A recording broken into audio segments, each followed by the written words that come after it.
21वां अध्याय। इन बातों के बाद यीशु ने अपने आप को तिबरियास झील के किनारे चेलों पर प्रकट किया और इस रीति से प्रकट किया, शमौन पतरस और थोमा जो दिदुमुस कहलाता है, और गलील के काना नगर का नतनिएल और जब्दी के पुत्र याकूब और यूहन्ना और उसके चेलों में से 2 और जन इकट्ठा थे। और शमौन पतरस ने उनसे कहा, मैं मछली पकड़ने जा रहा हूं। उन्होंने उससे कहा, हम भी तेरे साथ चलते हैं। अतः वे निकलकर नाव पर चढ़े, परंतु उस रात कुछ न पकड़ा। अब यहाँ पर मानवीय अगुवाई का एक उत्कृष्ट उदाहरण है। स्पष्ट रूप से शमौन एक स्वाभाविक अगुवा था और उसने कहा, मैं मछली पकड़ने जा रहा हूं। और उन सबों ने कहा, हम भी तेरे साथ चलते हैं। एक भाव में तो शिमोन अपने पुराने जीवन की ओर वापस जा रहा था। यीशु से अपनी पहली मुलाकात या भेंट होने के पूर्व वह एक मछुआ रहा था। इसी धंधे से वह अपनी जीविका चलाता था। यही वह जीवन था जिसे वह जानता था और इसमें शंका नहीं, वह इसी में मस्त और खुश था। जब यीशु ने उसे बुलाया और कहा, अपने जालों को नावों पर छोड़ दे और मेरे पीछे हो ले, और मैं तुझे मनुष्यों का पकड़ने वाला बनाऊंगा। यीशु स्त्रियों से पहले ही कह चुका था कि शिष्यों से जाकर कहो कि गलील को जाएं, परंतु अब तक यीशु ने अपने आप को नहीं दिखाया था। पतरस एक उतावला अधीर किस्म का व्यक्ति था। जब प्रभु ने स्वयं को नहीं दिखाया था या प्रभु दिखाई नहीं दिया तो उसने कहा, ठीक है, मैं तो मछली पकड़ने जा रहा हूं। संभवतः ये सब कुछ कहीं हुआ। यह एक बहुमूल्य समय था। यह एक अद्भुत अनुभव था। यह एक उत्तेजक जीवन था। परंतु देखो, हम सदा स्मृतियों में जीवित नहीं रह सकते। आखिर हमें अपनी जीविका भी तो कमानी है। मैं तो वापस मछली पकड़ने जा रहा हूं। मैं मछली पकड़ने जा रहा हूं। उन्होंने अर्थात अन्य चेलों ने कहा, ठीक है, हम भी तुम्हारे साथ चलेंगे। और इसलिए वे सब निकलकर एक नाव पर चढ़े और पूरी रात मछली पकड़ने के प्रयास में लगे रहे, परंतु एक भी मछली न पकड़ी। भोर होते ही यीशु किनारे पर आ खड़ा हुआ, तो भी चेलों ने नहीं पहचाना कि यह यीशु है। तब यीशु ने उनसे कहा, हे बालकों, क्या तुम्हारे पास कुछ मछलियां हैं? उन्होंने उत्तर दिया, नहीं। मछुआरों से पूछने की प्रतीकात्मक प्रश्न। उसने उनसे कहा, नाव की दाहिनी ओर जाल डालो तो पाओगे। ध्यान दें, यीशु कितना निश्चयी है। 6 आयत में, अतः उन्होंने जाल डाला और अब मछलियों की बहुतायत के कारण उसे खींच न सके। तब उस चेले ने, जिससे यीशु प्रेम रखता था, पतरस से कहा, यह तो प्रभु है। शमौन पतरस ने यह सुनकर कि वो प्रभु है, कमर में अंगरखा कस लिया, क्योंकि वह नंगा था, और झील में कूद पड़ा। वे झील में लगभग 100 गज की दूरी पर थे, परंतु दूसरे चेले डोंगी पर मछलियों से भरा हुआ जाल खींचते हुए आए। उन्होंने सारी रात परिश्रम किया था और एक भी मछली नहीं पकड़ी थी। अब वे इतनी सारी मछलियों को यूं ही नहीं जाने देंगे। वे मछलियों से भरा जाल खींचने लगे। जब वे किनारे पर उतरे तो उन्होंने कोयले की आग और उस पर मछली रखी हुई और रोटी देखी। यीशु ने उनसे कहा, जो मछलियां तुमने अभी पकड़ी हैं, उनमें से कुछ लाओ।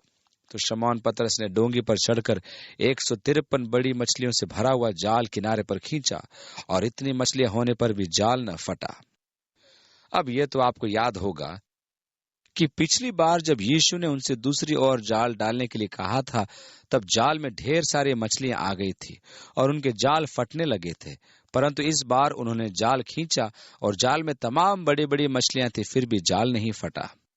अब मछलियों की संख्या 153 ही क्यों? कई लोगों के लिए 153 अंक भी रहस्यात्मक बन जाता है और वे इसके अजीबोगरीब अर्थ निकाला करते हैं। अगस्तीन नामक एक विद्वान ने 153 अंकों पर काम करके एक सूत्र बनाया और वह उसे एक साथ रखता है। 10 किसी का अंक है और 7 किसी और का। इस प्रकार आप अंक 17 पाते हैं और आप 1 से 17 तक के सब अंक लेते हैं और फिर उन्हें जोड़ देते हैं, और इस प्रकार आप 153 पाते हैं। आप अंकों के साथ सब तरह के खेल खेल सकते हैं और उनसे सब तरह के विचार प्रस्तुत कर सकते हैं, परंतु मैं इन अंकों के हेर फेर में नहीं पड़ता और न ये कहता अब वास्तविक रहस्य तो यहाँ है। ये सब मैं दूसरों पर छोड़ देता हूँ। देखो, 153 यह कहना दिलचस्पी से भरा होता है। मैं आश्चर्य करता हूँ कि उन्होंने मछलियां को क्यों गिना था। किसी ने सुझाव दिया कि यह कलीसिया का प्रतीकात्मक अंक है। अब ये तो हम जानते हैं कि प्रतीकात्मक अंक होते हैं। यह कि 7 पूर्णता का अंक है। सप्ताह में 7 दिन, स्वर ग्राम पर 7 स्वर और 7 को सिद्ध अंक कहा जाता है, पूर्णता का अंक। वहीं 8 का अंक नवीन आरंभ का अंक है, क्योंकि यदि आप पूर्ण 7 के अंक पर आते हैं, अब अगला स्वरापात 8वां स्वर होगा, पर आप वहां एक नया स्वर क्रम आरंभ कर रहे हैं। और आप 7 दिनों पर आते हैं, एक पूरा सप्ताह, और 8वां दिन एक नए सप्ताह के आरंभ का दिन होता है। इस प्रकार आप एक नए सप्ताह में आते हैं, और इसलिए नवीन आरंभ का अंक 8वां अंक है। अब सार्थक रूप से कहा जाए कि चूंकि मनुष्यों के लिए यीशु एक नया आरंभ है, यूनानी भाषा यीशु के लिए उपयोग किया गया प्रत्येक नाम, जब नाम के अक्षरों की राशि मूल्य को जोड़ा जाता है, तब वे हमेशा 8 से विभाज्य होते हैं। दी ख्रिस्तोस, दी क्विरियोस, दी जीसस और सारे, जब आप अक्षरों की राशि मूल्य को जोड़ेंगे तब वे हमेशा 8 से विभाज्य होंगे। हम ये जानते हैं कि अंक 13 शैतान का प्रतीकात्मक अंक है, और नए नियम में शैतान के सभी नामों के लिए जब आप नामों की राशि मूल्य को जोड़ें तब वे हमेशा 13 से विभाज्य होते हैं। ऐसे कुछ लोग हैं जिन्होंने इस विशेष विषय पर रुचिकर पुस्तकें लिखी हैं। फिर भी मैं यहाँ अंकों के झमेले में नहीं पड़ना चाहता, फिर भी कुछ अंकों के महत्व को बताना ठीक होगा। उदाहरण के लिए अंक 40 न्याय का अंक है। अंक 12 मानवीय सरकार का अंक है। यीशु के 12 प्रेरित, इजराइल के 12 गोत्र, हालांकि वास्तव में वे 13 थे, पर हमें हमेशा ही 12 बताया जाता है। मनुष्य के सरकार का अंक। अंक 6 मनुष्य का अर्थ है, अर्थात अपूर्णता, और अंकों के प्रतीकात्मक अर्थ होते हैं, और वे 153 को कलीसिया का प्रतीकात्मक अंक कहते हैं, जिसे मैं रुचिकर पाऊंगा। यह कि जाल मछलियों से भरा था और 30 पर भी यह नहीं फटा। यीशु ने कहा, जो कुछ पिता ने मुझे दिया है वो मेरा है, कोई मनुष्य उसे मेरे हाथ से छीन नहीं सकता। इसे मैं अपने लिए दिलचस्पी से भरा पाता हूं। यह कि वे जो अपने प्रयत्नों से नहीं कर सके थे, अब उन्होंने नाव पर जाल खींचने का प्रयास किया था। तब पतरस इसे स्वतः करने योग्य था, क्योंकि यीशु ने उसे करने के लिए कहा था। यीशु ने कहा, जाकर जाल डाल। और पतरस, क्योंकि यीशु ने इसका आदेश दिया था, अपने आप से करने में सक्षम था, जबकि इसके पहले वे सब ये करने में सक्षम नहीं थे। यीशु की आज्ञा की शक्ति और बल देखिए। यह कि उसने मुझसे यह कहने के लिए कहा, यदि मैं प्रयत्न करूं तो इससे मैं कर सकता हूं, क्योंकि वह मुझे कोई भी आज्ञा मानने की योग्यता देता है। और इसलिए प्रभु के लिए सेवा अर्पित की गई। आपको मालूम, कभी कभी हम बाहर जाते और अपने आप से सब कुछ करने के प्रयास में लग पड़ते हैं और फिर पूरी तरह से असफल हो जाते हैं। मैं मछली पकड़ने जा रहा हूं, हम भी तेरे साथ चलेंगे। मनुष्य की शक्ति, मनुष्य के प्रयत्न पर। वे अच्छी तरह से जानते थे कि जालों को कैसे फेंकना है। वे जानते थे कि किस और सामान्यतः मछलियां थी, परंतु अपने शक्ति पर बाहर जाकर करना, और वे पूर्णतः असफल रहे।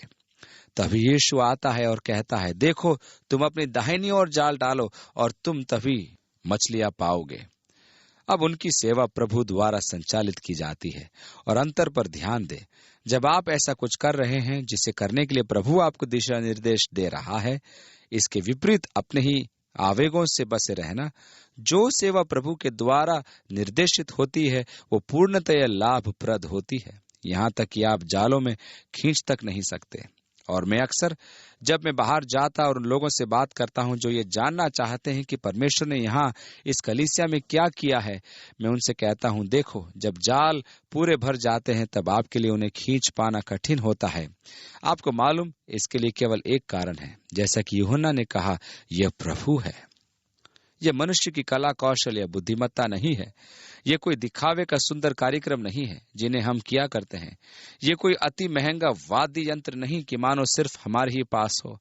यह कोई भव्य क्वायर या गायन मंडली नहीं है। यह तो प्रभु है। इसे समझने के लिए लोगों को बड़ी कठिनाई होती है, परंतु यह परमेश्वर निर्देशित सभा है, अर्थात कलीसिया का शीर्ष या सिर यीशु है, और वह गतिविधियों का निर्देशन कर रहा है। वे फलवंत है। यीशु ने उनसे कहा, आओ भोजन करो। चेलों में से किसी को साहस न हुआ कि उससे पूछे, तू कौन है, क्योंकि वे जानते थे कि यह प्रभु ही है। यीशु आया और रोटी लेकर उन्हें दी, और वैसे ही मछली भी। वह ऐसा पहले भी कर चुका था, रोटी तोड़कर और मछली उनमें बांटी थी। यह तीसरी बार है कि यीशु मरे हुओं में से जी उठने के बाद चेलों को दिखाई दिया। इसलिए यूहन्ना पहले 3 अवसरों को लिखता है। इसके बाद यीशु अन्य अवसरों पर प्रकट हुआ था, परंतु क्रम से यह तीसरी बार था।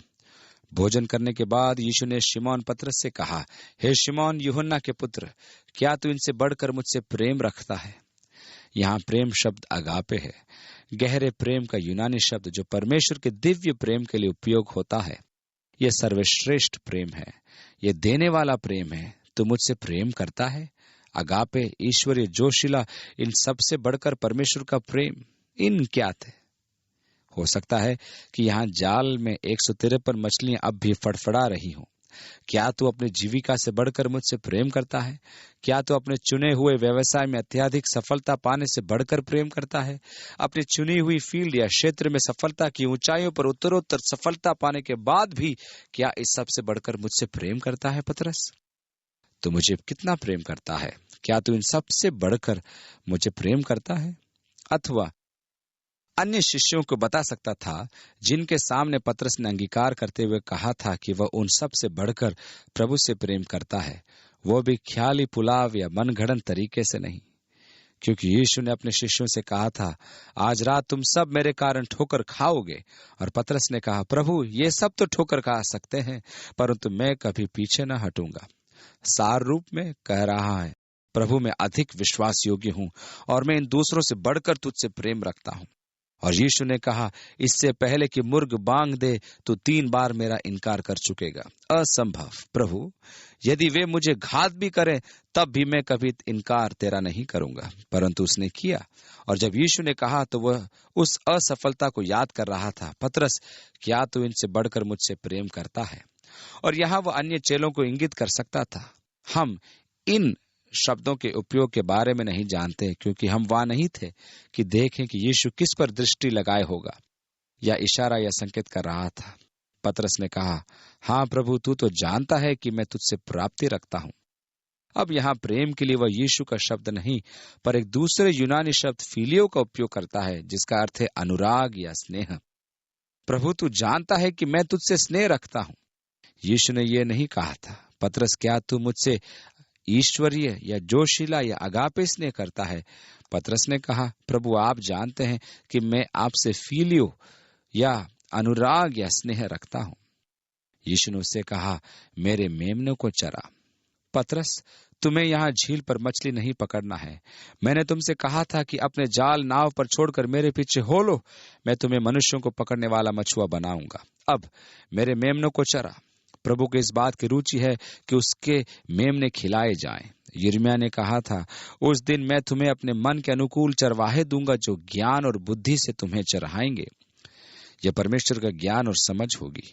बहुत वर्षों से चरवाही करने के बाद जब मैंने यिर्मयाह के परिच्छेद को पढ़ा, तब मैंने अपनी असफलता को जाना और मैंने परमेश्वर के सामने पश्चाताप किया। और उस दिन से मैंने यह दृढ़ निश्चय किया कि मैं परमेश्वर के मन का चरवाहा बनूंगा, जो झुंड को परमेश्वर के ज्ञान और समझ की बातें सिखाता है। मेरे मेमनों को चरा। यीशु ने कहा, क्या तू मुझसे प्रेम करता है? मेरे मेमनों को चरा। 16वीं आयत। फिर उसने दूसरी बार उससे कहा, हे शमौन यूहन्ना के पुत्र, क्या तू मुझसे प्रेम करता है? यीशु ने ठीक उसी यूनानी शब्द अगापे का उपयोग किया जैसा कि पहले किया था। क्या तू मुझसे प्रेम रखता है? उसने उससे कहा, हाँ प्रभु, तू जानता है कि मैं तुझसे प्रीति रखता हूं। पतरस ने फीलियो शब्द का उपयोग किया। प्रभु, मैं आपके प्रति स्नेह अनुराग से भरा हूं। उसने उससे कहा, मेरी भेड़ों की रखवाली कर। यह रखवाले शब्द एक भिन्न यूनानी शब्द का अनुवाद है और इसका शाब्दिक अर्थ है मेरी भेड़ों की देखभाल कर या मेरी भेड़ों की रक्षा कर, मेरी भेड़ों की चरवाही कर, मेरी भेड़ों की चिंता कर। उसने तीसरी बार उससे कहा, हे शमौन यूहन्ना के पुत्र, क्या तू मुझसे प्रीति रखता है? और इस समय यीशु ने पतरस के शब्द फीलियो का उपयोग किया। पतरस, क्या तू मेरे प्रति प्रीति स्नेह से भरा है?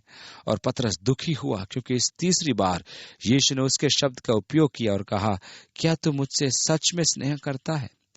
इसने गहराई तक पतरस को चोट पहुंचाई कि यीशु ने स्वयं को पतरस के स्वर तक नीचे ला या कम कर दिया था। हम जिस भी स्तर पर परमेश्वर से मिलेंगे वो हमेशा उसी स्तर पर हमसे मिलेगा, परंतु यह उस समय दुखद या त्रासदीपूर्ण होता है जब हम परमेश्वर को अपने स्तर पर नीचे लाते हैं, इसके विपरीत कि हम उसके स्तर पर ऊंचे उठे। परंतु हम चाहे जिस किसी स्तर पर उससे मिले, परमेश्वर तब भी हमसे उसी स्तर पर मिलेगा और उस स्तर पर वो हमारे लिए अति उत्तम करेगा। मैं इस बात से कायल हूं कि हम अक्सर परमेश्वर के उस कार्य को अपने जीवनों में सीमित कर देते हैं, क्योंकि हम उस स्तर तक बढ़ नहीं पाते जहां परमेश्वर चाहता है कि हम बढ़ जाएं। परमेश्वर ने इस्राएलियों के लिए कई प्रकार की छूट या रियायतें दी थी। परमेश्वर उनका राजा बनना चाहता था। वो चाहता था कि उसकी प्रजा अन्य तमाम जातियों के समान न बने। इसमें उनके पास दिखाई देने वाला अर्थात मानवीय राजा नहीं होना था, परंतु यह कि संसार जान ले कि इन लोगों पर परमेश्वर शासन करता है। परंतु वे ये नहीं चाहते थे। वे शमूएल नबी के पास आए और उन्होंने कहा, अन्य जातियों के समान हम पर एक राजा नियुक्त कर दे। इस बात से शमूएल उदास हो गया और यहोवा ने शमूएल से कहा, उदास मत हो, क्योंकि उन्होंने तुझको नहीं परंतु मुझी को निकम्मा जाना है कि मैं उनका राजा न रहूं। इसलिए अब तू उनकी बात मान ले और जिस व्यक्ति को मैं तुझे दिखाऊं उसका तू अभिषेक कर कि वह उनका राजा बने। अब आप देखिए, परमेश्वर यहाँ छूट दे रहा है। वह उनके स्तर तक नीचे आ रहा है। यह बुरी बात है कि हम परमेश्वर के स्तर तक ऊंचे उठने के बदले हम उसे निचले स्तर पर ले आते हैं, क्योंकि तब हम उच्चतम स्थान पर नहीं रह रहे हैं और परमेश्वर तो हमसे चाहता है कि हम उच्चतम तल या स्तर पर जीवन जिए। यदि हम उसे ऐसा करने दें तो वह हमें उसके स्तर तक ऊंचा उठाएगा। परंतु यीशु पतरस के स्तर तक नीचे आ गया। पतरस, क्या तू मुझसे स्नेह करता है? और पतरस उदास हुआ क्योंकि प्रभु उसके स्तर तक नीचे आ गया था और उसने कहा, हे प्रभु, तू तो सब कुछ जानता है।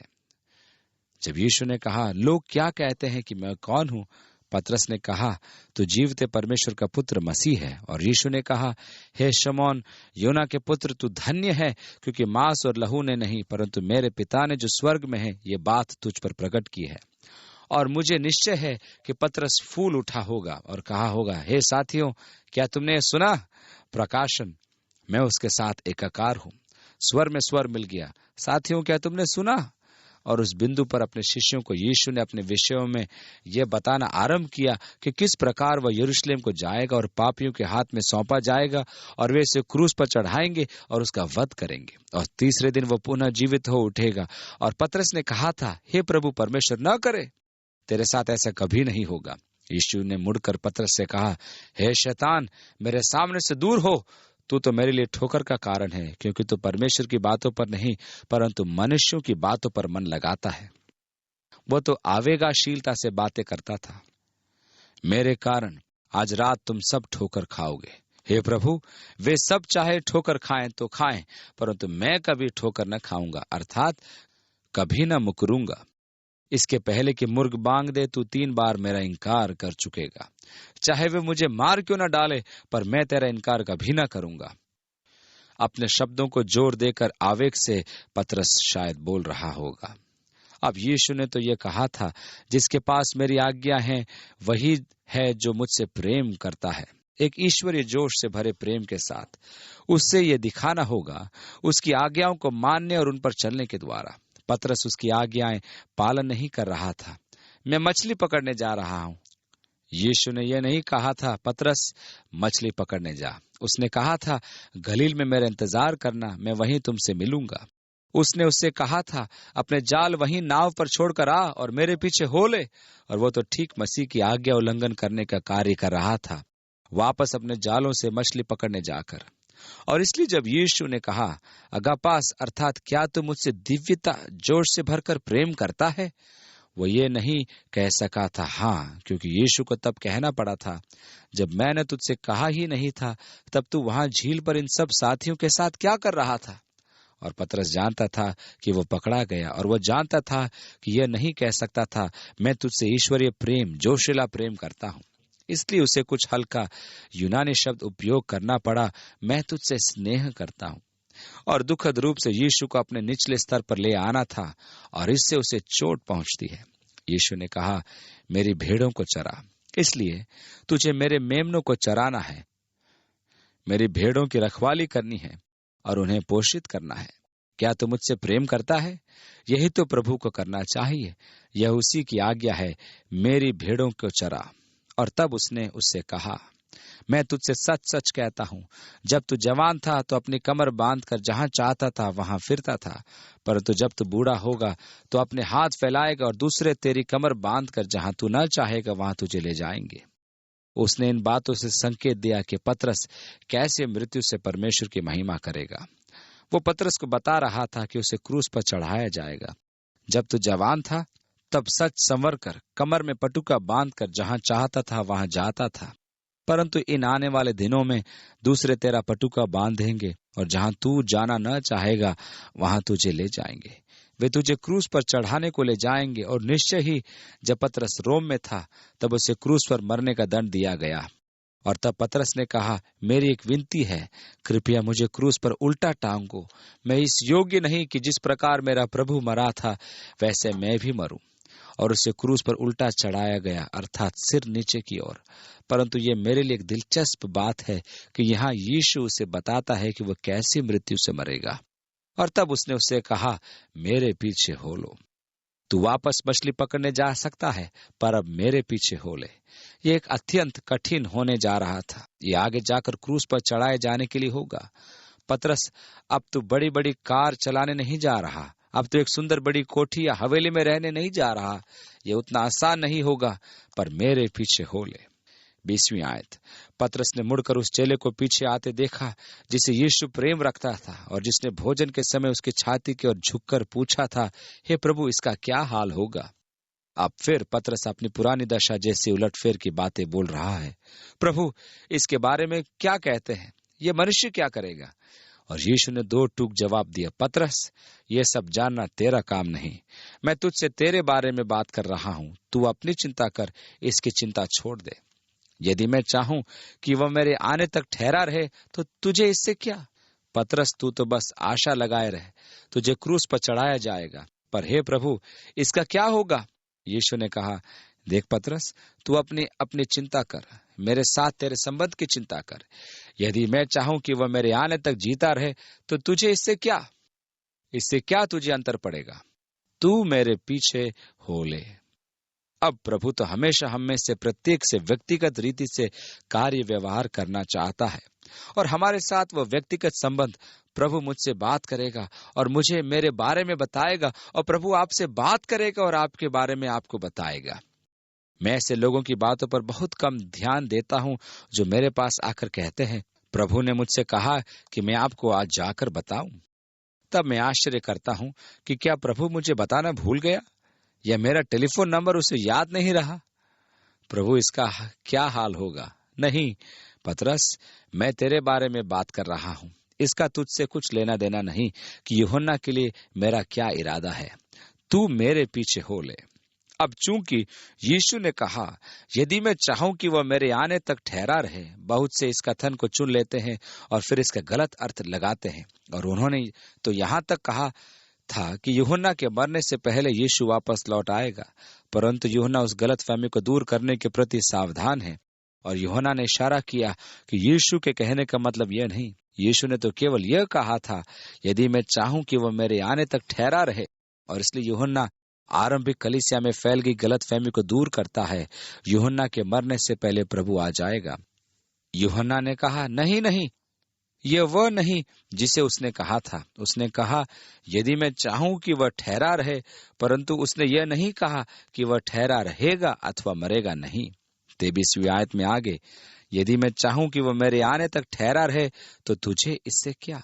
अब यूहन्ना हमें बताता है कि जिन बातों को वह लिख रहा है वह जानता है कि वे सत्य हैं, क्योंकि स्वयं उसने इनकी गवाही दी है। और फिर वो आगे हमें बताता है कि और बहुत सारी अन्य बातें हुई थी जो इनसे जुड़ सकती थी, जैसा कि उसने पहले कहा था। अन्य बहुत सी बातें यीशु ने की जिन्हें इस पुस्तक में नहीं लिखा गया। और अब वो कहता है, और बहुत से काम हैं जो यीशु ने किए, यदि वे एक एक करके लिखे जाने तो मैं समझता हूं कि पुस्तकें जो लिखी जाती वे संसार में भी न समाती। यह विषय इतना व्यापक है कि अनंत काल के इस ओर हम इसे कभी पूरी तरह से नहीं समझ पाएंगे, परंतु यह एक ऐसा विषय है कि जो अत्यंत विशाल है। इसे समझने में पूरा अनंत काल लग जाएगा। मैं एक बढ़ने वाले अनुभव के रूप में, एक सीखने वाले अनुभव के रूप में अनंत काल की ओर देखता हूँ। जैसा कि पौलुस इफिसियों में कहता है, और परमेश्वर अपनी उस कृपा से जो मसीह यीशु में हम पर है, आने वाले समयों अर्थात युगों में अपने अनुग्रह का असीम धन दिखाए। आपके लिए परमेश्वर का प्रेम और आपके प्रति उसकी दया विशाल है। वह अपनी परिपूर्णता दिखाने में पूरा अनंत काल ले लेगा। आने वाले संपूर्ण युगों में हम ये सीखते रहेंगे कि परमेश्वर हमसे कितना अधिक प्रेम करता है। इसलिए हम सबको एक पुस्तक या ढेर सारी पुस्तकों में लिख पाना असंभव है। संसार इतना बड़ा नहीं है कि उन पुस्तकालयों को अपने में समाहित कर सके जो यीशु मसीह के विषय पर लिखा जाए।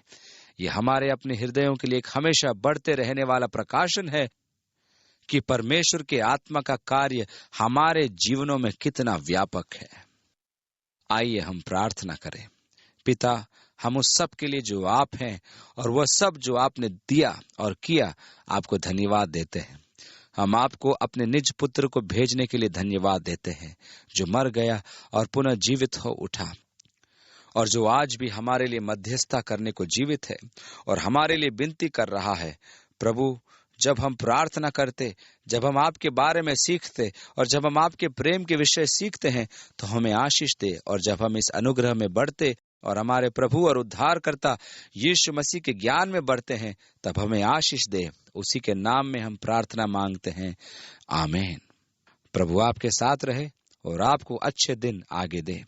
काश कि आप उसकी उपस्थिति को उस सीमा तक समझें और आत्मसात करें कि वह फिर आपको किसी प्रकार का शिल्प तथ्य या स्मृति चिन्ह की आवश्यकता न पड़े, जो आपको ये याद दिलाए कि प्रभु आपके साथ है, परंतु यह कि आप उसकी उपस्थिति की चेतना एवं जानकारी तक उन बातों के द्वारा आ सकें जिन्हें वह आपके जीवन में कर रहा है। काश कि सब बातें इस ढंग से हों कि आप जानकर कह सकें, प्रभु तो यहाँ मेरे साथ है। होने दें कि इसी सप्ताह और आने वाले दिनों में आप इसे अनुभव करें, जब आप उसके पवित्र आत्मा द्वारा उसके साथ एक हमेशा निर्भर बने रहने वाले एवं पुष्ट बनाने वाली सहभागिता में चलते रहे। प्रभु यीशु मसीह का अनुग्रह आप पर बना रहे।